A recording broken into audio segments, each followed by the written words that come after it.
चलिए जी स्टार्ट करते हैं। आज हम स्टार्ट करेंगे नंबर 3 की।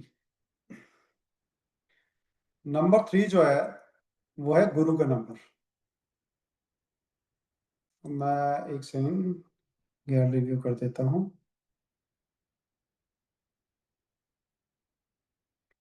मेरी आवाज क्लियर है आप सबको?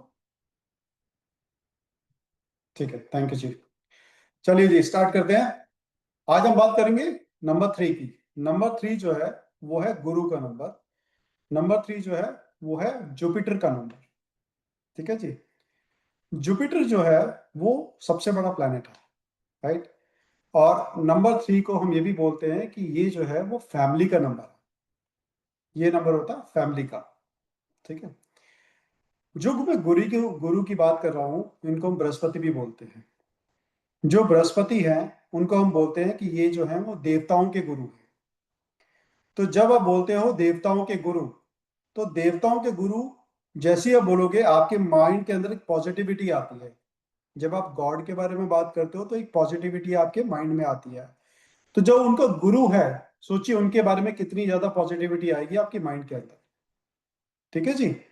तो number 3 is a number of positivity. Number 3 जो होता है वो नंबर होता है स्टेबल लाइफ का। ठीक है। ये नंबर है स्टेबल लाइफ, उसका नंबर है। नंबर 3 है कॉन्फिडेंस का नंबर। यानी कॉन्फिडेंस नंबर 3 अगर ग्रेड में आ जाता है तो वो आपको देता है कॉन्फिडेंस। वो आपको देता है लीडरशिप स्किल्स। 3 जैसे कि मैंने गुरु का नंबर बोला, तो जिसके पास में नॉलेज होगी उसके पास थोड़ा सा ईगो भी होगा। तो नंबर 3 के पास में ईगो भी आता है। और अगर आपको याद हो पहली क्लास में मैंने ये भी लिखवाया था कि जो नंबर 3 है वो मेल नंबर भी है। मेल नंबर है तो मेल नंबर के पास ईगो तो आएगा ही आएगा। ठीक है। नेक्स्ट आ गई नॉलेज की बात। नंबर 3 है, नंबर 3 नॉलेज से भरा हुआ है। नंबर 3 वाले लोग वो लोग होते हैं जो कहीं पे भी अगर नॉलेज मिल रही है ना, वो झोली फैला के वहां पे बैठ जाते हैं। उनको जहां जिससे जो भी चीज सीखने को मिल जाए वो वहां पे सीखने के लिए अवेलेबल हो जाते हैं हमेशा। ठीक है। तो अगर आप कहीं पे आप देखें ना, कोई पर्सन आपके नॉन के अंदर आप कुछ इंफॉर्मेशन दे रहे हैं, कोई आप नॉलेज दे रहे हैं और बहुत ही वो ईगर होके आपके पास में आ रहा है, तो इसका मतलब आप समझ जाइए इसके पास नंबर 3 होगा ही होगा। नंबर 3 जो है काफी आर्ग्यूमेंटेटिव होते हैं। आर्ग्यूमेंट के अंदर नंबर 3 को हराना बहुत मुश्किल होता है। इनके पास हर चीज का आंसर होता है। और ये ऐसे लोग हैं कि जिनके पास में कहीं ना कहीं से इन्होंने इतनी सारी इंफॉर्मेशन वगैरह सब इकट्ठी की होती है ना, कि आर्ग्यूमेंट के अंदर इनसे जीतना जो है वो नेक्स्ट टू इम्पॉसिबल हो जाता है। लीडरशिप स्किल्स जैसे मैंने बताया आपको कि लीडरशिप स्किल्स जो है इनके पास में भरी हुई है। ये नंबर है एक्सपेंशन का। ये दिखाता है कि आपकी लाइफ में कुछ एक्सपेंड हो रहा है, कुछ एक्सपेंशन आ रहा है। नंबर 3 अगर वैसे ही आपकी ग्रेड में आता है तो चलिए वो अच्छा नंबर है। वो आपको सब कुछ देगा, वो आपको लीडरशिप स्किल्स देगा, वो आपको नॉलेज देगा, वो आपको विजडम देगा। ठीक है। जब हम आगे जाके महादशा और अंतरदशा प्रत्यंतर दशा की बात करेंगे तब आपको समझ में आएगा कि नंबर 3 आपके ग्रेड में आने का इंपॉर्टेंस क्या है। ठीक है जी। ये नंबर है डिसिप्लिन का। अगर एक गुरु डिसिप्लिन नहीं होगा तो उसके शिष्य तो वैसे ही डिसिप्लिन नहीं होंगे। तो इसीलिए ये एक नंबर है जो जिसके अंदर डिसिप्लिन बहुत भरा हुआ है। ये नंबर है रिलीजियस। ये होते हैं रिलीजियस, ये होते हैं स्पिरिचुअल। अब इनके पास में रिलीजन की बहुत इंफॉर्मेशन होती है। इनके पास में ये काफी स्पिरिचुअल लोग होते हैं और ये अपने रिलीजन को, अपनी कंट्री को बहुत प्यार करते हैं। ये काफी देशभक्त लोग देखे गए हैं ये जो होते हैं। 3 नंबर के लिए एक चीज कहना गलत नहीं होगा कि ये लोग वो लोग हैं जो टेम्पटेशन को मना कर सकते हैं। ठीक है। अगर मान लीजिए आपके घर में कोई बच्चा है जो नंबर 3 से रूल होता है, अगर वो बच्चा आपके पास में आके बोलता है कि मम्मा या पापा क्या मैं चॉकलेट खा लूं, अगर आपने उसको बोला ना कि नहीं बेटा चॉकलेट अच्छी चीज नहीं होती, आप मत खाओ, वो चला जाएगा। थोड़ी देर के बाद अगर वो दोबारा आएगा ना कि मम्मा बहुत मन कर रहा है थोड़ी सी चॉकलेट खा लूं, अगर आपने फिर मना कर दिया ना नहीं बेटा ये अच्छी चीज नहीं होती, आपको नहीं खाना चाहिए, तो वो बच्चा ऐसा है जो अपनी टेम्पटेशन को कंट्रोल कर लेगा। सेम ऐसे ही जो नंबर 3 से रूल्स होते हैं, या फिर अगर आपकी ग्रिड में 3 है तो उन लोगों को अंडर द टेबल पैसे देना ना बहुत मुश्किल हो जाता है। आप उनको ब्राइब नहीं दे सकते, आप उनको रिश्वत वगैरह नहीं दे सकते, क्योंकि नंबर 3 जो होता है ना, उसके एथिक्स बहुत हाई होते हैं, उसकी मॉरल वैल्यू बहुत हाई होती है। वो अपने मॉरल्स के ऊपर हमेशा रहता है। उसको ये पता है कि भाई जो मैं कर रहा हूँ वो क्या मेरे मॉरल्स के अगेंस्ट है। अगर अगेंस्ट है तो वो पर्सन वैसा वो काम करेगा ही नहीं। ठीक है। ये वो लोग होते हैं जिनका डिसीजन मेकिंग जो कैपेबिलिटी है वो बहुत अच्छी होती है। इनके मैनेजमेंट स्किल्स बहुत अच्छे हैं। इनको पता है चीजों को मैनेज कैसे करना है। देखिए एक गुरु कितने अच्छे से पूरी क्लास को मैनेज कर लेता है, राइट। क्या कभी किसी गुरु को मैनेजमेंट स्किल्स सिखाने की जरूरत पड़ी? नहीं पड़ी। क्यों? क्योंकि उनके अंदर बाय डिफॉल्ट चीजें होती हैं। ऐसे ही नंबर 3 के अंदर ना बाय डिफॉल्ट भगवान ने वो सारी चीजें दी हुई हैं जो नंबर 3 वाले को चाहिए हैं। एक अच्छी बात है कि ये कभी ना निराश नहीं होते। इनके साथ सबसे अच्छी बात है, दे नेवर लूज होप। इनको पता है कि ठीक है, अगर आज की डेट में आज मेरा टाइम अगर अच्छा नहीं है तो मेरा टाइम अच्छा आएगा। ठीक है, तो ये उसी उम्मीद के अंदर जो है हमेशा रहते हैं। तो ये काफी उम्मीद वाले लोग होते हैं, अच्छी उम्मीद लगा के रखते हैं। इनके साथ भी है। नंबर 3 वालों के साथ में क्या होता है कि दे गेट मनी। उनको money, sorry, they will get money. इनको कहीं ना कहीं से पैसा मिल जाता है जब इनको पैसे की रिक्वायरमेंट होती है। तो इनके साथ में ऐसा नहीं होता कि इनको पैसा वगैरह नहीं मिलता। नंबर 3 एक ऐसा नंबर है कि जो बहुत बढ़िया काउंसलर है, बहुत बढ़िया टीचर है, बहुत बढ़िया प्रीचर है। अब अगर आपको आपकी लाइफ में कभी भी आप अटक जाओ, कभी भी आप फंस जाओ, अगर आप किसी 3 नंबर वाले को जानते हो ना, तो आप उसके पास इंफॉर्मेशन लेने के लिए चले जाओ। 3 नंबर वाला आपको बेस्ट एडवाइस देगा जो आपके लिए बेस्ट होगी। अच्छा, एक चीज और देखी गई है नंबर 3 वालों के लिए कि नंबर 3 जो है, अगर कोई दुश्मन भी उसका उसके पास चला जाए ना एडवाइस लेने के लिए, हेल्प लेने के लिए, तो वो उसको भी मना नहीं करता है। वो उसकी भी हेल्प कर देगा। वो उसको भी जो हेल्प चाहिए है इन टर्म्स ऑफ नॉलेज या अदरवाइज भी, तो उसकी हेल्प कर देगा। तो एक बहुत अच्छी चीज जो है वो देखी गई है नंबर 3 वालों के साथ में। नंबर 3 वालों के अंदर एक और क्वालिटी देखी गई है, वो ये है कि बहुत बढ़िया हीलर होते हैं। इनके पास में भगवान ने ऐसी इनको पावर दे रखी है कि ये टच करके भी हील करने की इनके अंदर पावर होती है। ये काफी लॉयल होते हैं और काफी ट्रस्टवर्दी होते हैं। नंबर 3 ऐसा नंबर है जिसके ऊपर आप आंख मूंद कर भरोसा कर सकते हो। अगर 3 नंबर वाला, मान लीजिए आपका कोई एम्प्लॉय है, अगर आपने उसको कोई काम दिया है तो बहुत ही लॉयल होके आपका वो काम पूरा करेगा। आप उसके ऊपर 100% ट्रस्ट कर सकते हो। आपको टेंशन वाली कोई बात नहीं है कि इस पर ट्रस्ट करना है या नहीं करना है। आप आंख मूंद कर नंबर 3 वाले के ऊपर भरोसा कर सकते हो, और वो आपका पूरा ट्रस्ट जो है कहीं पे भी तोड़ने नहीं देगा। काफी क्रिएटिव होते हैं और ब्रेन पावर तो कमाल की होती है 3 नंबर वालों की। इनकी इमेजिनेशन पावर जो है ना वो काफी स्ट्रांग होती है। तो नए नए आइडियाज वगैरह जो हैं इनके पास आते रहते हैं। जैसे मैंने पहले बताया कि नंबर 3 वाले लोग जो होते हैं उनको नॉलेज शेयर करना बहुत बढ़िया लगता है, उनको बहुत मजा आता है नॉलेज शेयर करने वाले में। तो जैसे मैंने बताया कि अगर कोई उनका एनिमी भी उनके पास चला जाएगा नॉलेज लेने के लिए, तो वो उसको भी आराम से बिठा के उसको इंफॉर्मेशन वगैरह देंगे, उसको नॉलेज वगैरह देंगे। इनके साथ में ये बहुत अच्छी चीज है। अब इनके साथ में क्या है कि इनका जो माइंड है वो बहुत तेज है। अगर आप में से कोई ये ट्राई करेगा नंबर 3 वालों को बेवकूफ बना दो तो बहुत मुश्किल होता है। नंबर 3 वालों को बेवकूफ नहीं बनाया जाता। और जैसे अभी आप न्यूमरोलॉजी वगैरह, वैदिक न्यूमरोलॉजी वगैरह सीख रहे हो, आप कभी ट्राई करना नंबर 3 वाले को प्रिडिक्शन देने की। नंबर 3 वाला पहले तो आपकी प्रिडिक्शन को जो आप बोलेंगे ना, देखना वहां पे पूरा आर्ग्यूमेंट करेगा, 100%। तो वहां पे अगर आपको कहीं पे लगेगा ना कि चलो ठीक है कहीं डिप्लोमेटिक बात करते हैं इनके साथ में, तो वो आपको आराम से पकड़ लेंगे। कहीं पे भी अगर आपने ट्राई किया ना कि थोड़ा डिप्लोमेटिक बात करके और इनको थोड़ा सा हेवाया करके चीजें एक्सप्लेन कर दे, वो पकड़ लेगा आपको बड़े आराम से। उसको ये पता है कि क्या अच्छा है क्या बुरा है, आप किस इंटेंशन से उसके पास जा रहे हो। 3 नंबर वालों को बहुत अच्छे से पता चल जाता है। तो अगर आप 3 वाले के पास जाके और उसको मस्का लगा के अगर आप ये सोच रहे हो उससे कोई काम करवा लो, तो उसको पता है भाई आप किस इंटेंशन के साथ में आए हो। आपकी इंटेंशन अच्छी है, आपकी इंटेंशन बुरी है, उसको सब पता है। तो इसीलिए 3 वालों को बेवकूफ बनाना इतना आसान नहीं होगा। उनको ये पता है कि कौन अच्छा है, कौन बुरा है, कौन कैसा है, कौन कैसा नहीं है, उनके पास में सारी इंफॉर्मेशन रहती है। नंबर 3 के साथ में एक चीज थोड़ी सी खराब जो है वो ये है कि वो एक बहुत अच्छे स्टार्टर हैं बट बैड फिनिशर हैं। इसका ये मतलब है कि प्लानिंग वगैरह चलो हो गया, सब हो गया, आप मान लीजिए नया कोई काम स्टार्ट करना है, ठीक है, तो वो क्या करेंगे, पूरा प्लान बना के रखेंगे, डेट वेट फाइनल कर देंगे, चलो इस दिन से हम स्टार्ट करेंगे।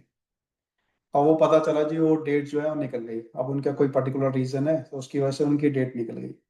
चलो जी नेक्स्ट डेट आई, अब उन्होंने काम तो स्टार्ट कर दिया किसी ना किसी तरह से, ठीक है ना, लेकिन फिनिश करते करते करते करते पता चला उन्होंने 3 4 और चीजें पकड़ ली साथ में। एग्जाम्पल देता हूँ कि मान लीजिए कोई पर्सन है जिन्होंने एक यूट्यूब चैनल स्टार्ट किया। अब उन्होंने एक यूट्यूब चैनल स्टार्ट किया इस इंटेंशन से कि हम इस यूट्यूब के अंदर 1 मिलियन सब्सक्राइबर करेंगे। उसके ऊपर उन्होंने बड़ी मेहनत की, बड़े अच्छे से काम स्टार्ट किया। इन द मीन टाइम क्या किया उन्होंने, साथ में एक नया यूट्यूब चैनल भी स्टार्ट कर दिया। तो बेसिकली क्या किया उन्होंने, मल्टीपल यूट्यूब चैनल स्टार्ट कर दिया, काइंड ऑफ उन्होंने मल्टीटास्किंग यहाँ पे स्टार्ट कर दी। अब हुआ क्या, क्योंकि उसका एक चैनल से जब वो दूसरे चैनल पे आए तो उनका फोकस जो है वो मूव हो गया, वो शिफ्ट हो गया। तो जब फोकस शिफ्ट हुआ तो पता चला वो जो था चैनल पहला वाला था, उसके अंदर अच्छा अच्छा काम करने के बाद में भी वो उस लेवल पे नहीं पहुंच पाए जहां पे वो पहुंचना चाहते थे। तो इनके लिए ये कहना गलत नहीं होगा कि ये गुड स्टार्टर हैं बट बैड फिनिशर हैं। काम तो बड़े अच्छे से स्टार्ट करेंगे, किसी ना किसी तरीके से कर लेंगे स्टार्ट, लेकिन उसको फिनिश करते करते पता चलता है कि किसी और काम की तरफ निकल जाते हैं। ठीक है जी। सेल्फ मोटिवेटेड होते हैं नंबर 3 वाले। इनको मोटिवेशन की जरूरत नहीं होती है, इनके अंदर सेल्फ मोटिवेशन भगवान ने दे के भेजा होगा। अगर आप किसी ऑर्गेनाइजेशन के अंदर काम कर रहे हैं, मान लीजिए मैं एक एग्जांपल लेता हूँ आईटी की कंपनी का। अगर आप एज ए मैनेजर काम कर रहे हैं और आपका एक टीम मेंबर है, तो उस टीम मेंबर को अगर आप ये बताओगे ना कि देखो जिस प्रोजेक्ट पे आप काम कर रहे हो, इस प्रोजेक्ट पे काम करने से आपको ये सारी चीजें सीखने को मिलेंगी। 3 नंबर वाले को क्या चाहिए, नॉलेज चाहिए। अगर आप उसको पैसे नहीं बढ़ाओगे तो कोई फर्क नहीं पड़ेगा उसके लिए, लेकिन अगर आप उसको ये बताओगे ना कि भाई आपको क्या क्या चीजें सीखने को मिलेंगी, क्योंकि वो नॉलेज हंग्री है, और वही उसका मोटिवेशन भी बन जाएगा। ये लोग सेल्फ मोटिवेटेड होते हैं, जैसे मैंने पहले भी बताया नॉलेज हंग्री होते हैं। तो वहां पे आप ये चीज देखोगे कि नॉलेज के लिए ये लोग कुछ भी कर जाते हैं। इनको पैसे से ज्यादा जो है ना नॉलेज प्यारी होती है, इनके साथ में ये फैक्ट है, क्योंकि ये हर तरफ से नॉलेज इकट्ठा करना चाहते हैं। ठीक है जी। अब एक पॉइंट जो है वो बहुत इंपॉर्टेंट है नंबर 3 वालों के लिए। नंबर 3 जो है वो जस्टिस सीकर होते हैं। इनको जस्टिस चाहिए, अपने लिए भी चाहिए और दूसरों के लिए भी चाहिए। ये ना अपने साथ बुरा होने देते हैं, न ही दूसरे के साथ में बुरा होने देते हैं।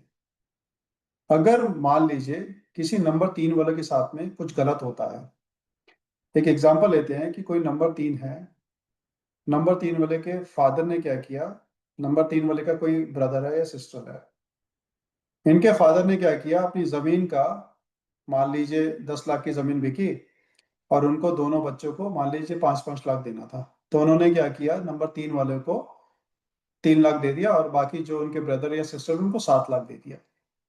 तो नंबर 3 वाला जो है वो वहां पे फाइट करेगा।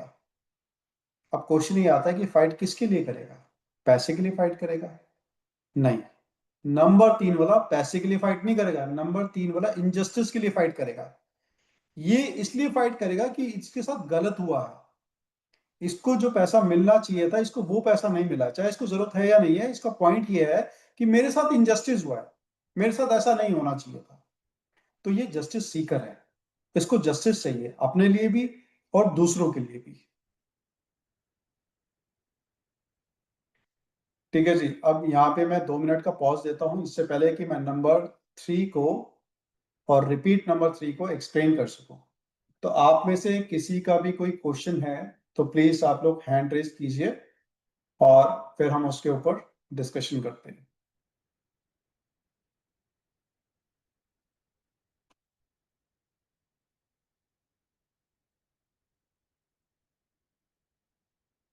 ठीक है जी। ऋतु जी अनम्यूट कीजिए। राकेश जी, आज अपनी स्क्रीन शेयर नहीं करी एट्रीब्यूट्स की 3 के। हाँ, मैंने स्क्रीन पर वैसे जो बताया ना वो सारी चीजें हैं, बाकी फिर रिकॉर्डिंग तो दूंगा। मैंने सोचा था मैंने तूफान ही करते हैं, पर ठीक है कोई बात नहीं, आज नहीं करेंगे। नहीं, वो अच्छा रहता है ना, वो स्क्रीन पे आते रहते हैं ना वो, तो अच्छा नहीं, रहता है। स्क्रीन शेयर कर देते हैं, अगर ऐसा है तो कोई दिक्कत नहीं है, स्क्रीन शेयर कर देते हैं। हम्म। ठीक है, और बताइए, किसी और को कोई क्वेश्चन है तो प्लीज बताइए। चलिए ठीक है जी, फिर आगे स्टार्ट करते हैं। और जैसे ऋतु जी ने बताया, स्क्रीन भी शेयर कर लेते हैं।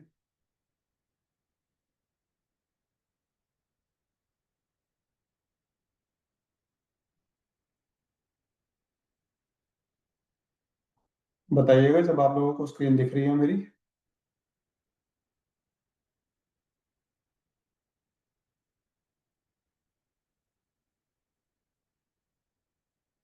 हाँ जी, स्क्रीन दिख रही है आप लोग।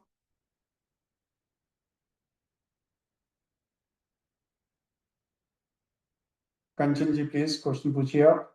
हाँ, सर बस इसके लिए ही था कि ये वीडियो में आएगा ना सारा, तो हम लोग को लिखने में अच्छा होगा, फिर नोट्स बनाने में। वीडियो में सब कुछ सारा, आएगा, हाँ, जितना सारा मैं बोला सब कुछ आएगा उसमें वीडियो थ्री के का अंदर। कैरेक्टर। करेक्ट, जितने बोले वही हैं सारे उसके अंदर, हाँ जी, वही सब है। ठीक है ना। पर लिखा रहेगा तो उसको लिखने में थोड़ा ठीक रहता है। लीजिए, मैं इसको थोड़ा सा पीछे ले जाता हूँ, आपको दिखने में भी आ जाएगा। हम्म। ठीक है ना, मैं थोड़ा सा इसको बैक ले जाता हूँ। हम्म। मैं यहाँ से स्टार्ट कर देता हूँ, ये आ गया। ठीक है ना, ये आपका पूरा रिकॉर्डिंग के अंदर आ जाएगा। ठीक है, ओके। ये सेकंड पेज आ गया आपका, हम्म। ये आपका थर्ड पेज आ गया। ठीक है जी, हम्म। All good. या कब हम रिपीट नंबर चालू कर रहे हैं इसके अंदर। ओके, हम्म। शिवानी जी क्वेश्चन पूछिए। Hello sir. हाँ जी, सर आपने फर्स्ट क्लास में बताया था ये 3 नंबर वाले फैमिली ओरिएंटेड भी होते हैं। बिल्कुल, मैंने बताया ना फैमिली का नंबर है, मैंने सबसे पहली चीज वो बोली। ठीक है, ओके सर। देखिए मैं आपको दोबारा दिखा देता हूँ, आप यहाँ पे देखिए, हाँ जी नंबर ऑफ सर। फैमिली। ठीक है जी, हाँ जी, number of family, yes sir. ये मैंने बोला भी था, आपने शायद मिस फैमिली कर दिया होगा। ओरिएंटेड, हाँ जी हाँ जी। ओके ठीक सर। है जी, हाँ जी। चलिए जी, अब नेक्स्ट स्टार्ट करते हैं। Number 3 repeat. अब ये आप लोग ना अच्छे से इसको समझ लीजिएगा। ठीक है, क्योंकि जब नंबर 3 रिपीट होता है तो ये क्या क्या काम करता है, किस तरह के इश्यूज क्रिएट करता है, ये समझना जरूरी है। नंबर 3 का जो मैंने बताया था आप लोगों को, नंबर 3 जब रिपीट होगा तो वो कॉन्फिडेंस तो रहेगा, ये लोग नॉलेजेबल भी होंगे, ये डिसिप्लिन भी होंगे, और गुड डिसीजन मेकर भी इनके अंदर होगा, ये गुड अच्छा डिसीजन ले सकते हैं। लेकिन अब नंबर 3 जैसे ही डबल हुआ, इनके अंदर शो ऑफ आ जाएगा नॉलेज एंड स्पिरिचुअलिटी। ठीक है जी, इस म्यूट पे चले जाइए जो जो लोग म्यूट पे नहीं है। ओके, तो इनके साथ क्या होगा कि ये लोग ना शो ऑफ करेंगे नॉलेज का और स्पिरिचुअलिटी का। जैसे कि मान लीजिए कोई कह रहा है कि भाई हमने तो भंडारा करवाया, हमने देखिए वहां भी भंडारा कराया, हमने तो देखिए वहां पे भी भंडारा कराया, हमने तो देखिए ये कराया, हमने तो माता की चौकी कराई, हमने तो जागरण कराया, हमने तो यह लाना फलाना सब कराया। तो वो क्या होगा, बेसिकली शो ऑफ में ज्यादा चले जाएंगे चीजों के। जैसे ही नंबर 3 जो है वो रिपीट होगा, अपने नॉलेज का शो ऑफ करेंगे, चीजों को दिखा दिखा के, चीजों को बता बता के। मोरल वैल्यूज का ड्रामा इंक्रीज हो जाएगा इनके अंदर। ठीक है ना। लाइफ जो है family life, this is very important, आप इसको कहीं पे बोल्ड में लिख लीजिएगा। Family life will be disturb जब 3 मल्टीपल टाइम्स होगा ग्रेड के अंदर, तो आपको ये आगे जाके देखने को मिलेगा कि उनकी फैमिली लाइफ जो है वो डिस्टर्ब हो जाती है। ठीक है, क्योंकि 3 जो है फैमिली का नंबर था। अभी थोड़ी देर पहले शिवानी जी ने जो पूछा, अब उसी के अंदर जब सिंगल 3 आया तो फैमिली बढ़िया हो गई, सब कुछ बढ़िया हो गया। लेकिन जब मल्टीपल 3 आया तो वहां पे क्या हुआ, इनकी फैमिली डिस्टर्ब हो गई अब। ठीक है जी, अब यहाँ पे क्या हुआ, रिपीट नंबर आने से drama of loving own culture, ये भी इनका ड्रामा इंक्रीज हो गया कि करते हैं या नहीं करते, लेकिन ड्रामा जरूर करते हैं अपने कल्चर को लव करने का। संकी type approach, no this is important कि संकी टाइप अप्रोच जो है वो एक, क्योंकि अब यहाँ पे क्या हो गया, इनके पास में नंबर 3 जो है 2 बार हो गया या मल्टीपल टाइम्स हो गया, it can be multiple times. तो यहाँ पर टोटल अप्रोच ही इनकी चेंज हो गई। ठीक है, जो पहले एक लेवल पे गुरु था, अब वो जब मल्टीपल गुरु हो गए, जब उनकी क्वालिटी यहाँ पे आ गई तो क्या होगा। अब मान लीजिए आपने कोई गलती की, एग्जाम्पल लेते हैं कि मैं आपका, कंपनी का एग्जाम्पल ले लेते हैं कि मैं आपका मैनेजर हूं कंपनी के अंदर। ठीक है, आप मेरे पास आए, ये बताने के लिए कि आपने कोई गलती कर दी। ठीक है, अब आपने गलती कर दी तो मैंने आपसे पूछा कि भाई ये गलती क्यों हुई। आपने बोला जी गलती हो गई। मान लीजिए एग्जाम्पल कि आपने कोई गलत रिपोर्ट थी, वो आपने किसी और को भेज दी, या आपने कोई पर्टिकुलर फंक्शन आपने राइट किया, या आपने कुछ भी ऐसा किया कि जिसकी वजह से कुछ ना कुछ इश्यूज हो गए। ठीक है, आपने क्लाइंट को गलत ईमेल भेज दी, एग्जाम्पल ये ले लेते हैं। अब आप आए मेरे पास में, बीइंग ए मैनेजर आपको ये चीज मेरे को बतानी चाहिए कि आपसे ये चीज गलती हो गई। अब आपने गलती कर दी, आप मेरे पास आए, आपने आके बोला कि राकेश जी ऐसा है, मुझसे ना गलती हो गई और मैंने ये जो रिपोर्ट थी मैंने गलत क्लाइंट की, गलत किसी और क्लाइंट को भेज दी। तो इसमें ये जो पर्सन होते हैं ना, इनका क्वेश्चन पता है क्या होता है, गलती क्यों हुई। अब आपने बोला जी गलती हो गई, वो क्लाइंट का हो सकता है कि फर्स्ट नेम लास्ट नेम जो था वो मिसमैच था, या जो भी था, मैं कंफ्यूज हो गया और मैंने उनको भेज दिया। तो इनका क्वेश्चन वापस क्या होगा, वो तो समझ में आया, लेकिन गलती क्यों हुई।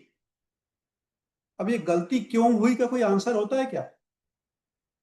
गलती हो गई तो गलती हो गई, ठीक है, ह्यूमन मिस्टेक थी, वो हो गई, ह्यूमन एरर था, वो हो गया। लेकिन अगर मैं एक ही क्वेश्चन पे अटक जाऊं कि गलती क्यों हुई, तो इसका तो कोई आंसर ही नहीं होता ना। तो क्या हो गया, आप क्या बोलोगे, भाई सन की है क्या, समझ में नहीं आ रहा क्या, जब मैं कह रहा हूँ गलती हो गई, लेकिन मैं उसी क्वेश्चन पे अटका बैठा हूँ, गलती क्यों हुई। ठीक है, तो ये लोग जो है कभी कभी ओवर इंडल्ज हो जाते हैं चीजों के अंदर, जहां पे इनकी इन्वॉल्वमेंट नहीं भी चाहिए ना, वहां पे भी घुस जाएंगे कि भाई ये ऐसे करो, वो ऐसे करो, ये ऐसे नहीं होना चाहिए, वो ऐसे नहीं होना चाहिए, जो मैंने इन्फॉर्मेशन दी थी उसके बेसिस में आपने काम नहीं किया, आपको ऐसे करना है, वैसे करना है। तो ये उन चीजों के अंदर ओवर इंडल्ज हो जाएंगे, ईगो इंक्रीज हो जाएगा, ईगो बढ़ जाएगा, एरोगेंस बढ़ जाएगा इनके अंदर। नॉलेज का दिखावा तो पहले से ही कर रहे थे, बट उसके चक्कर में ईगो भी बढ़ गया, एरोगेंस भी बढ़ गया, तो एक नेक्स्ट लेवल का इनके अंदर एटीट्यूड आ जाएगा। ठीक है, काफी इम्प्रैक्टिकल हो जाते हैं कई बार ये लोग, आपको समझ में नहीं आता कि इनसे कैसे डील करना है। छोटी छोटी बातों पे आपसे लड़ने लगेंगे, जहां पे लड़ने की बात नहीं भी होगी वहां पे भी आपसे लड़ने लगेंगे। इस टाइप की चीजें इनके साथ में आम देखी गई है। इनके साथ में क्या होता है, इनको सुपियोरिटी कॉम्प्लेक्स आ जाता है, ये दूसरे को नीचा दिखाने की कोशिश करते हैं कि भाई तुम्हारे बस की नहीं है काम करना, ये तुमसे नहीं हो पाएगा। जब कोई आपको आके ये बोल दे तुमसे नहीं हो पाएगा, तो इसका क्या मतलब है कि वो, उसमें सुपियोरिटी कॉम्प्लेक्स है, वो अपने आप को सबसे ऊपर समझ रहा है, उसको ऐसे लगता है कि भाई उसके अलावा ये काम कोई और कर ही नहीं सकता। तो ये उस टाइप के लोग हो जाते हैं जब नंबर 3 जो है वो मल्टीपल टाइम्स आपके ग्रिड में आ जाता है। अब क्वेश्चन ये आता है कि जब नंबर 3 मल्टीपल टाइम्स आएगा तो तभी से चालू हो जाएगा क्या, जो बच्चा पैदा हुआ है जिसकी ग्रिड में नंबर 3 मल्टीपल टाइम आ रहा है, तो पैदा होता ही अगले दिन से तो नहीं बोलेगा ना कि तुमसे नहीं हो पाएगा। तो ये कब होगा, ये हम आगे डिटेल के अंदर पढ़ेंगे कि ऐसा कब होगा, कब कब ऐसा हो जाएगा कि इनकी सिचुएशन इस टाइप से होगी। ठीक है जी, देखिए प्रेफरेंस टू देयर वर्क, भाई इनके लिए क्या है, भाई मेरा ही काम बड़ा है, मेरा ही काम इंपॉर्टेंट है, जो काम करना है पहले मेरा काम करो, दूसरे के काम को बाद में करना। मेरे काम की इंपॉर्टेंस ज्यादा है, क्यों, क्योंकि मैं कह रहा हूँ, मैं कौन, डबल 3 कह रहा है, तो डबल 3 कह रहा है तो पहले उसका काम होना चाहिए, बाकी काम को आप साइड में रख दो। इनको हमेशा ऐसा लगता है कि जो ये कह रहे हैं सिर्फ वही सही है, उसके अलावा दुनिया में कुछ सही नहीं है, जो इन्होंने कहा वही सर्वो, क्या बोलते हैं, सर्वो सर्वा जो भी बोलते हैं कि सबसे ऊपर वही चीज है, इनको ऐसा लगने लगता है। ठीक है, वहीं पे अगर नंबर 3 2 से भी ज्यादा बार आ जाए तो भाई फिर तो नेक्स्ट लेवल की चीजें आ गई, शो ऑफ तो इनके अंदर भर भर के आ गया। आप सोच नहीं सकते किस लेवल का इनको शो ऑफ हो जाएगा। फैमिली लाइफ डिस्टर्ब, सन की अप्रोच हो गई, हाई ईगो तो इनके पास है ही पहले से ही, ओवर इंडल्ज, छोटी छोटी चीजों के अंदर आपको इंडल्ज करते हुए दिखेंगे, उसके अंदर घुसते हुए देखेंगे, उन चीजों को टोकते हुए देखेंगे आप, तो इनके साथ में ये सारी चीजें भी हो जाएंगी। ठीक है जी। अब एक और चीज समझ लीजिए आप लोग जो कि इंपॉर्टेंट है, वो इंपॉर्टेंट है नंबर 3 के बारे में और नंबर 1 के बारे में। नंबर 1 जो कि मैंने आपको ऑलरेडी पढ़ा दिया है लास्ट क्लास के अंदर, जहां पे मैंने आपको बोला था कि नंबर 1 जो है उसमें लीडरशिप क्वालिटीज होती है। आज की क्लास के अंदर भी मैंने आपको ये बोला कि नंबर 3 के अंदर भी लीडरशिप क्वालिटी होती है। ठीक है जी, बोला यहाँ पे, यहाँ देखो लिखा हुआ है लीडरशिप क्वालिटी। ठीक है, अब नंबर 3 में भी लीडरशिप क्वालिटी है, नंबर 1 के अंदर भी लीडरशिप क्वालिटी है। अब ये चीज समझ लो इसमें फर्क कहाँ पे आता है। ठीक है, नंबर 3 मैं प्योर नंबर 1 की बात कर रहा हूँ। ठीक है, जो इम्प्योर नंबर 1 है मैं उसकी बात नहीं कर रहा हूँ। प्योर नंबर 1 वाला अगर कोई मीटिंग कॉल कर रहा है, अच्छा आपको एक छोटा सा पहले, उससे पहले एक चीज बता दूं कि नंबर 1 जो है प्योर वो मोदी जी के अंदर है, और नंबर 3 जो प्योर है वो योगी जी के अंदर है। ठीक है, नंबर 1 वाला जब कोई मीटिंग कॉल करेगा तो सबको बुलाएगा कि आइए बात करते हैं, वो सबके सजेशन पूछेगा, सबसे पूछेगा आपका क्या कंट्रीब्यूशन है आप बताइए, आपका क्या कंट्रीब्यूशन आप बताइए, आपका क्या कंट्रीब्यूशन आप बताइए। सबका सुनेगा और उसके बाद बोलेगा ठीक है, लेकिन करना ये है जो मैं कह रहा हूं। सबकी सुन लेगा लेकिन उसके बाद में अपनी चीज ऊपर रख के बोलेगा ये जो मैं कह रहा हूं ये करना है, जिसका प्योर नंबर 1 है। उसकी लीडरशिप क्वालिटी इस टाइप से होती है। नंबर 3 वाले की लीडरशिप क्वालिटी कैसे होगी, वो सबके समझ के, सबको एग्री करके और उसके हिसाब से चलेगा कि हाँ जो आप कह रहे हैं थोड़ा सा आपका मान लिया, थोड़ा सा आपका मान लिया, थोड़ा सा आपका मान लिया, तो काइंड ऑफ जिसको बोलते हैं विन विन सिचुएशन। वो इस टाइप की सिचुएशन लेके चलता है कि थोड़ा थोड़ा थोड़ा जो है सबकी बात मान के उसके हिसाब से डिसीजन लेता है। ठीक है जी, यहाँ तक क्लियर है। मंगेश जी पूछिए क्या क्वेश्चन है। अगर दोनों नंबर होंगे तो 1 ऊपर होगा, हम्म, मतलब 1 और 3 दोनों, दोनों, 1 1 और भी 3 है और दोनों, 3 भी है तो 1 ऊपर होगा, राइट? हाँ 1 ऊपर ओके, होगा, ओके, बिल्कुल।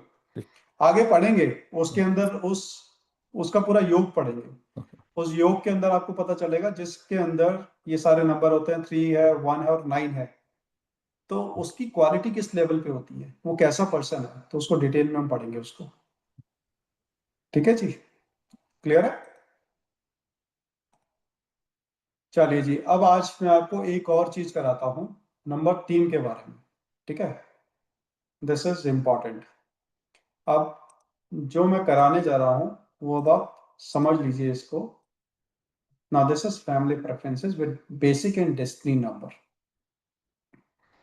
अब ये क्या है, नंबर 3 को देख के आप ये भी बता सकते हैं कि नंबर 3 का इंक्लिनेशन उसकी वाइफ की तरफ ज्यादा है या उसकी मदर की तरफ या उसके पेरेंट्स की तरफ ज्यादा है। ठीक है जी, अब ये कैसे हम पता करेंगे ये हम समझ लेते हैं। आप यहाँ पे अगर देखेंगे कि अगर किसी पर्सन का बेसिक नंबर है 3, 12, 21 या 30, अगर किसी के पास में ऐसा कॉम्बिनेशन आ रहा है इन दी बेसिक नंबर, ठीक है, तो उसका जो प्रेफरेंस होगा उनकी मदर की तरफ ज्यादा होगा। इसका भी मैं एग्जांपल लेके आपको समझाऊंगा कि मैं यहाँ पे कहना क्या चाहता हूँ। अगर किसी का डेस्टिनी नंबर में 3 आ जाता है तो उसका जो प्रेफरेंस है वो उसकी वाइफ की तरफ ज्यादा होगा। और अगर नंबर 3 बीच में होता है ग्रिड के अंदर, यानी कि आपके ग्रिड में आया है कहीं और से, बेसिक से नहीं आया है और डेस्टिनी से नहीं आया है, तो वो दोनों को पैरेलल लेके चलता है। ठीक है जी, इसका ये मतलब है, मैं थोड़ा सा एक एग्जांपल लेके समझा देता हूँ कि जिसका बेसिक नंबर में 3 आता है, 12 आता है, 21 आता है, 30 आता है, उनके साथ में क्या होता है कि अगर गलती उनकी मदर की होगी ना, तो भी वो अपनी वाइफ को बोलेंगे जाओ उनसे जाके माफी मांग ले मेरी मदर से। क्यों? क्योंकि उनका जो प्रेफरेंस है उनकी मदर की तरफ जाता है। ठीक है जी, वहीं पे अगर 3 नंबर की तरफ आएगा ना, तो जाके अपनी वाइफ से, अपनी मदर से बोलेगा कोई बात नहीं, आप माफ कर दो उसको, बच्ची है, ये है, इस टाइप की चीजें। तो वो क्या कर रहा है, उसकी प्रेफरेंस क्योंकि वाइफ की तरफ ज्यादा है, वो मदर को बोल रहा है कि वाइफ को जाके माफ कर दो आप, सॉरी हाँ, वाइफ को आप माफ कर दो, वो बच्ची है, उसको समझ में अभी नहीं आती चीजें, सीख रही है वो धीरे धीरे करके। तो इस टाइप की सिचुएशन होती है। तो इंक्लिनेशन जो होता है ना, वो इस टाइप से आप इसको आइडेंटिफाई कर सकते हो। ठीक है। अब जिसका बीच में आ गया ग्रिड के अंदर, अब जो इस पॉइंट के अंदर ना एक चीज और आपको थोड़ा सा, ये काइंड ऑफ मैं आपको होमवर्क दूंगा अब इसके अंदर। जब मैंने यहाँ पे आपको बोला है 3, 12, 21 और 13, अगर आपका जैसे डेट ऑफ बर्थ है, एग्जाम्पल है 3/2/1979, एग्जाम्पल ये ले लेते हैं। तो यहाँ पे 3 आया तो ये वाली सिनेरियो आ गया। अगर ये वाला सिनेरियो आ गया तो क्या हो गया, उसकी प्रेफरेंस मदर की तरफ ज्यादा हो गई अपनी। ठीक है ना, इस टाइप से। और अगर किसी का डेट ऑफ बर्थ है मान लीजिए 5/6/1950, सॉरी 1972, अगर यहाँ पे कर देते हैं तो इसका जो आता है वो 3 आता है, डेस्टिनी। तो इसकी जो प्रेफरेंस है वो कहाँ पे है, टूवर्ड्स वाइफ की तरफ ज्यादा हो जाएगी। ठीक है ना। ये तो इस टाइप से करके भी हम इसको आइडेंटिफाई कर सकते हैं कि कौन सा नंबर किस तरफ पे आ रहा है। अच्छा, ये श्योर चीजें नहीं होती हैं तो इसके अंदर, क्योंकि कई बार क्या होता है आपको बाकी ग्रेड के और नंबर्स भी देखने पड़ेंगे। कौन कौन से नंबर देखने पड़ेंगे वो आगे जाके मैं आपको और डिटेल के अंदर बताऊंगा, कौन कौन से नंबर आपको देखने पड़ेंगे। बट हाँ, इससे आपको एक छोटा सा आइडिया तो जरूर पता चल जाता है कि उसका इंक्लिनेशन किसकी तरफ जाता है। ठीक है। अब यहाँ पे आपको जो चीज चेक करनी है वो ये चेक करनी है कि अगर यहाँ पे किसी के साथ में 13 आ गया, मान लीजिए इस टाइप से आ गया, कुछ भी यहाँ पे कुछ भी आता है, तो यहाँ 3 आया इस जगह पे। तो ये एक क्वेश्चन है जो अभी थोड़ा सा और इसके ऊपर रिसर्च अभी हम कर रहे हैं, ये आइडेंटिफाई करने के लिए कि जिसका इस टाइप से 13 आएगा तो क्या उसकी प्रेफरेंस मदर की तरफ ज्यादा होगी या नहीं होगी। ठीक है ना,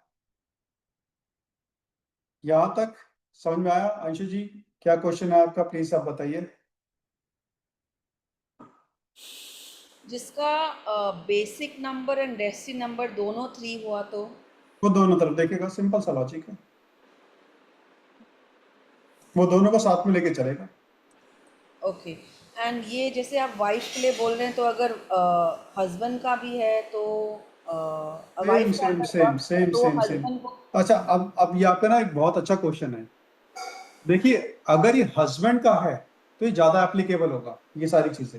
जी। अगर ये वाइफ का है ना तो थोड़ा सा आपकी प्रिडिक्शन वहां पे गलत हो सकती है। उसका रीजन बताता हूँ। ठीक है ना, हाउस वाइफ एक ऐसी सुपर वुमेन होती है जो हर एक चीज को मैनेज करना जानती है। उनके पास में ऐसी स्किल होती हैं कि वो सबको एक साथ पैरेलल लेके चलना उनको आता है, कि सबको पैरेलल लेके कैसे चला जाता है सारी चीजें। ठीक है ना, उनकी स्किल्स जो होती है ना, उनको मैनेजमेंट स्किल्स देने की जरूरत नहीं होती, उनके पास ऑलरेडी वो सारी स्किल्स होती है। तो वहां पे हो सकता है आपकी प्रिडिक्शन इस मामले में गलत बैठ जाए। अगर आप उनको ये बोलेंगे कि भाई अगर किसी लेडी के पास में यहाँ पे मान लीजिए ये आ गया, ठीक है, अब यहाँ पे आया, अगर आप उसको ये बोले कि भाई आपके प्रेफरेंस मदर की तरफ जाता है, तो यहाँ थोड़ा सा आपकी प्रिडिक्शन गलत होने के चांसेस हैं। क्योंकि अगर ये हाउसवाइफ है तो हो सकता है ऐसा पॉसिबिलिटी कम हो जाए। लेकिन अगर ये मेल होगा ना तो कंफर्मेशन काफी ज्यादा हो जाती है। ठीक है जी। मेरे फोन में दोनों है 3 मेल एंड 3 फीमेल, तो फीमेल पे ये थोड़ा कम माना लागू हो रहा है जैसे आपने कहा। हाँ एग्जैक्टली, वही मैं कह रहा हूँ। फीमेल के केस के अंदर थोड़ा सा ये चीजें कम हो जाएंगी। क्यों? क्योंकि फीमेल के अंदर वो स्किल्स होती हैं कि वो दोनों साइड्स में कैसे लेके चले। ठीक है ना, वो चीज है। पूनम जी, क्वेश्चन बताइए। हाँ, मेरा क्वेश्चन ये था कि अगर मेल और फीमेल दोनों के चार्ट पे 3 बीच में आ जाए दोनों तरफ चलेगा ना, वही मैंने कहा ना, दोनों तरफ चलेगा। वो मतलब मैंने कि देखिए ग्रेड में कहीं से भी आ जाए, ये देखिए लिखा हुआ है ना, जी ठीक है ना। अगर ये ग्रेड के अंदर आ गया, कहीं से भी आए, वो दोनों तरफ लेके चलेगा, बैलेंस लेके चलेगा दोनों साइड्स में। नहीं, मैं ये कह रही थी अगर फीमेल के चार्ट में भी है तो भी वो इक्वल लेके चलेगी। देखिए फीमेल के चार्ट्स में तो मैंने पहले ही बोल दिया कि इसकी प्रिडिक्शन राइट होने के चांसेस गलत हो जाएंगे आपके, ओके क्योंकि फीमेल बस को उनकी मैनेजमेंट स्किल्स काफी अच्छी होती हैं, उनको ये पता रहता है कि चीजों को कैसे मैनेज करके चलना है, ठीक है ना। अभी मैं आगे जाके आपको ये भी बताऊंगा कि जब आप प्रिडिक्शन हाउसवाइफ के लिए कर रहे हैं तो वहां पे जी आपको कैसे प्रिडिक्शन करना है, क्योंकि वहां पे आपकी प्रिडिक्शन कहाँ कहाँ पे जाके रॉन्ग हो जाएगी वो भी आपको देखना पड़ेगा, ओके ठीक है ना। तो जब आप प्रिडिक्शन कर रहे होंगे ना, आगे जाके मैं आपको समझाऊंगा कि प्रिडिक्शन करते हुए आपको ये भी देखना पड़ेगा कि वो हाउसवाइफ है या वर्किंग वुमेन है, उसके ओके बेसिस पे प्रिडिक्शन जो है वो चेंज करनी पड़ेगी। उसके बेसिस पे नंबर की क्वालिटीज आपको कहाँ से कौन से नंबर की क्वालिटी निकालनी है वो आपको देखना पड़ेगा, ठीक है जी। ओके तो मतलब इसके बारे में हम ये प्रिडिक्शन नहीं करेंगे अभी तो फिलहाल। हाउसवाइफ है तो ये मत बोलिएगा, मेल है ओके तो मेल है तो खुल के बोलिए, जी जी ठीक है जी। ओके ओके जी, शिवानी जी अनम्यूट कीजिए। Hello sir. हाँ जी, हाँ जी सर, क्या मैं एक डेट दूं आपको, वो मल्टीपल 3 है? अभी नहीं अभी नहीं, पहले जो पढ़ रहे हैं पहले उसको ना एक बार थोड़ा सा समझ लेते हैं, उसके बाद में जो ओके डेट्स सर, लेनी है ना वो हम बाद में ले लेंगे, ठीक है जी, ओके सर, ओके सर। कोई दिक्कत नहीं है। वैभवी जी प्लीज क्वेश्चन पूछिए। अ, राकेश भाई, क्वेश्चन नहीं है, लेकिन आपने जो अभी 3 के लिए, सिंगल 3 के लिए जो एट्रीब्यूट बताए ना, कि अगर वो जो बेसिक में आता है तो वो मदर की तरफ उनका झुकाव रहता है, तो वो सही है, क्योंकि मेरे हस्बैंड का ही है 3 और वो बेसिक में आता है। वो अब तक, जब तक उनकी, मेरे मदर इन लॉ की डेथ हुई तब तक, चाहे किसी की भी गलती हो, वो अपनी मम्मी का ही फेवर लेते थे। आज से नहीं, चाइल्डहुड से अभी तक वैसा था। और जो दूसरा है, जैसे कि आपने बताया कि बैलेंस में है 3, नहीं वो डेस्टिनी में है ना ही वो बेसिक में है, तो वो मेरे सिस्टर के हस्बैंड है। वो दोनों तरफ बैलेंस रखते हैं, अपनी वाइफ को भी उतना ही बैलेंस करते हैं और मदर को भी उतना ही बैलेंस करते हैं। वैभवी जी इसलिए मैंने बोला ना, वैदिक न्यूमरोलॉजी एक ऐसी न्यूमरोलॉजी है जहां पे आपकी प्रेडिक्शन जो है 99% ठीक जा सकती है, लेकिन हम कस्टमर को बोलते नहीं कि 99% जाएगी, हम तो 70-80% करके चलते हैं। इसलिए मैंने ये चीज़ बोली, क्योंकि ये सारी चीज़ें ना निकाली गई हैं चीज़ों को पढ़ पढ़ के, सारी चीज़ें कर करके, ठीक है। तो आप इसको जब और चेक करेंगे ना ग्रेड्स के अंदर तो आपको सारी चीज़ें निकल के आएंगी। इसलिए मैंने बोला वाइफ के केस में चांसेस कम है, अगर हस्बैंड है मतलब मेल है तो उसके केस में आप बेधड़क होकर बोलिए, कोई दिक्कत वाली बात नहीं, ठीक है। थैंक यू कंफर्म करने के लिए। अंशु जी प्लीज बोलिए।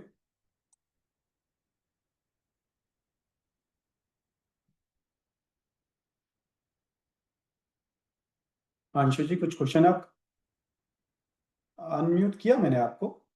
हाँ, तो आपने कहा कि जैसे ये सिनेरियो जिनका 3 और 3 आता है, तो अगर वो वर्किंग वुमन है तो ये बोल सकते हैं? वर्किंग वूमेन है तो बोल सकते हो आप, तो नहीं नहीं होगा ना इनके ऊपर कि होगा? नहीं वर्किंग वूमेन में आप बोल हाउस सकते वाइफ हो। पे नहीं होगा ये? हाउस वाइफ के लिए बहुत मुश्किल है, हाउस वाइफ के लिए ये चीज सही बैठना बहुत थोड़ा मुश्किल हो जाता है, क्योंकि देखिए हाउस वाइफ के साथ में ना मैं आगे जाके आपको ना डिटेल में और कुछ चीजें बताऊंगा प्रेडिक्शन के अंदर। जब आप प्रेडिक्शन भी करेंगे ना हाउस वाइफ की प्रेडिक्शन आपको कैसे करना है क्या करना है, तो वहां पे काफी सारी चीजें आपको ऐसा देखना पड़ेगा क्या चीज कहाँ से लेना है क्या चीज कहाँ पे नहीं लेना है, तो तो वो भी अगर ये जैसे वर्किंग है तो जैसे बैलेंस करके चलेंगे, अगर वर्किंग वुमन है तो? देखिए यही मैं कह रहा हूँ ना, वर्किंग आप ट्राई तो करो, चेक तो करो उनसे बात करके, ठीक है। वर्किंग के केस में ये चीज आएगी, वर्किंग के केस में फिर भी ये चीज एक्यूरेट जाएगी आपको, हाउस जी वाइफ के मेरी केस सिस्टर में इन लॉ ही चांसेस है जो है घर पे। वो काफी कम है। जी मेरी सिस्टर इन लॉ है, मेरे भाई की वाइफ, तो उनका 3-3 है। वो मदर से भी अटैच्ड है और मेरे भाई उनके जो हस्बैंड है उनसे भी काफ़ी अटैच्ड है, तो हाँ बैलेंस तो करके दोनों चल। तरफ है ना, और वो वर्किंग वुमन है, हाउस वाइफ नहीं है। नहीं नहीं देखो 3-3 आ गया फिर तो बैलेंस ही है ना, फिर तो बैलेंस ही है, हम्म तो हम तो यही कह रहे हैं ना, 3 3 में तुमने बैलेंस ही बोला है, देखो ना, ये देखो नहीं हमने क्या बोला। बेसिक नंबर डेसिमल नंबर 3 है, बेसिक भी 3 है, हाँ डेसिमल भी 3 है। तो यही तो हमने बोला है, आपने सुना नहीं है चीज, यही तो मैंने बोला कि हाँ अगर नहीं, दोनों है तो दोनों तरफ बोलेंगे। अभी पूनम जी ने का यही तो क्वेश्चन था। नहीं पर आपने कहा हाउसवाइफ का अलग होगा और वर्किंग वुमन का अलग हाउस होगा। वाइफ का ये वाली चीज, ये वाला जो है हाउस वाइफ का अगर 3 आ गया तो ये बोलना गलत हो जाएगा कि वो सिर्फ अपनी मदर की तरफ इंक्लिनेशन है, ओके, वो बोलना गलत हो जाएगा। हाउस वाइफ का अगर डेस्टिनी 3 है तो ये बोलना गलत हो जाएगा, सिर्फ हस्बैंड की तरफ है, मदर की तरफ नहीं है। ठीक है ना? तो हाउस वाइफ का इंडिविजुअल जो होता है ना, वो आपको बताने में थोड़ा सा मुश्किल हो जाएगा। हाउस वाइफ तो चीजों को बैलेंस करके चलती है, ओके, इसीलिए मैंने बोला कि हाउस वाइफ जो है ऐसी सुपर वुमेन है, वो चीजों को बैलेंस करके चलती है। अच्छा। और एक और मेरे कज़न है जो जिनका बेसिक 3 एंड डेस्टिनी 3 है, वो मेल है, लेकिन वो किसी का भी साइड नहीं लेते, ना माँ का ना वाइफ का, तो मतलब बैलेंस ही हो गया। हाँ करेक्ट। बैलेंस ही हो गया, चाहे पॉजिटिव है चाहे नेगेटिव है, बैलेंस ही हो गया। जी जी ठीक है ना? हाँ जी, पूनम जी प्लीज पूछिए।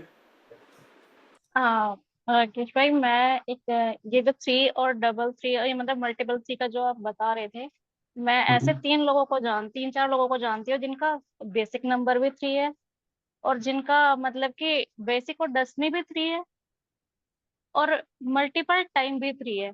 तो मतलब कि मैं देखती हूँ कि एक बंदा है जो उनकी मदर एक्सपायर हो गई है, वो अब तक भी अटैच्ड है बेसिक 3 वाले। मतलब कि ऐसे लगा जब आपने पढ़ाया कि वो इंसान सामने खड़ा हो गया, A to Z सब मैच हो रहे थे।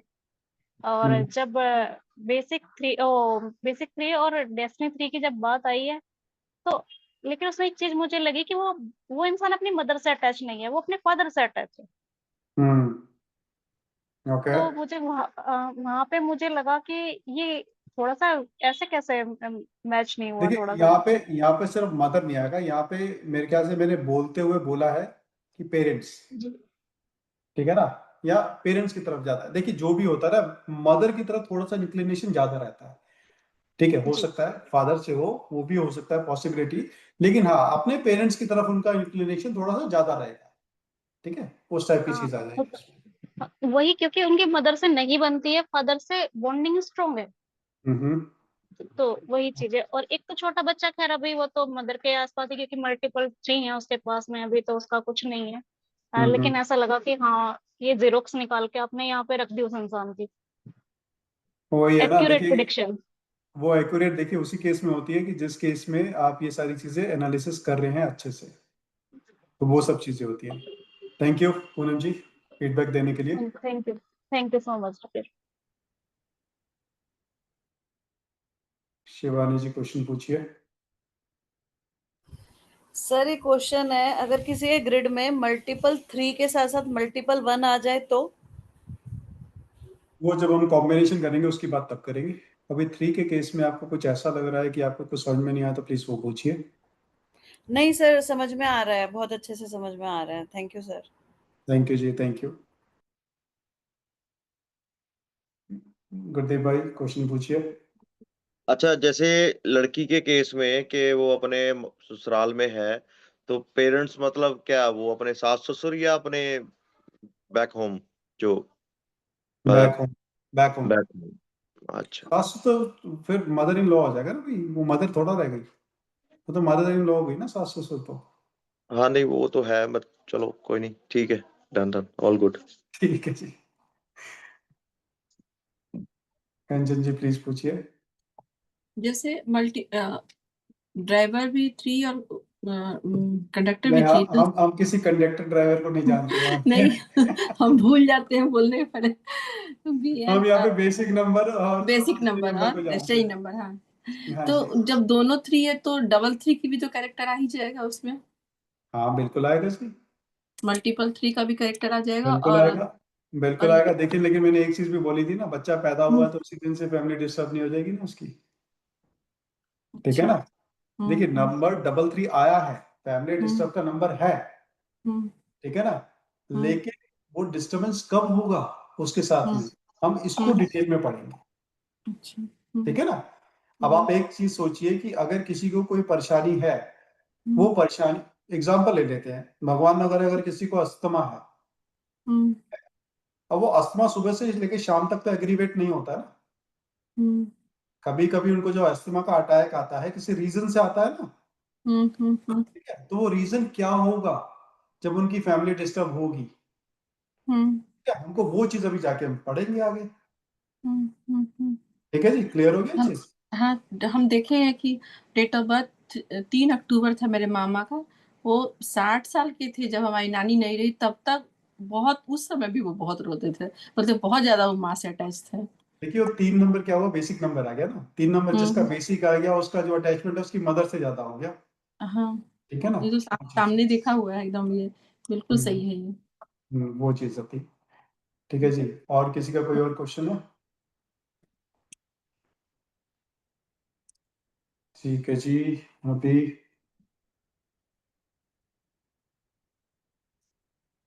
अगर आप लोग अवेलेबल हैं तो मैं आज नंबर 4 का भी पढ़ा दूं, और या अगर आप बोले तो मैं कल भी क्लास लेने के लिए तैयार हूँ।